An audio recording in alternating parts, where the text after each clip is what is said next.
Welcome to Not Milk Never Milk. Subscribe if you're lactose intolerant. You start by auditing what matters. Remove unused widgets and flag the top metrics you need now. Next, standardize the palette to 2 or 3 primary colors plus 1 accent so the interface reads consistently. Once done, export a backup or snapshot of the current configuration so you can revert if needed.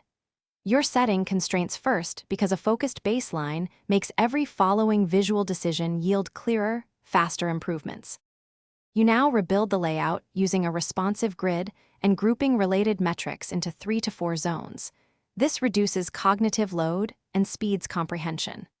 Apply aggregated queries and caching to minimize load and improve refresh times, and replace heavy charts with lightweight sparklines where detailed drill down isn't needed. Make sure to preview on multiple resolutions as you iterate, because spacing and density changes affect readability and perceived performance.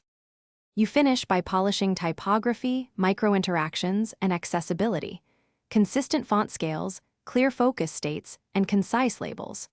Then run a short A/B test with a small user set to validate comprehension and task speed.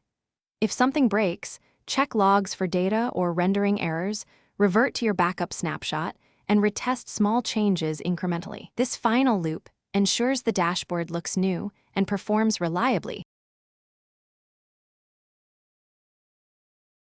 Thanks for watching. If this was helpful, leave a like and consider subscribing. See you next time.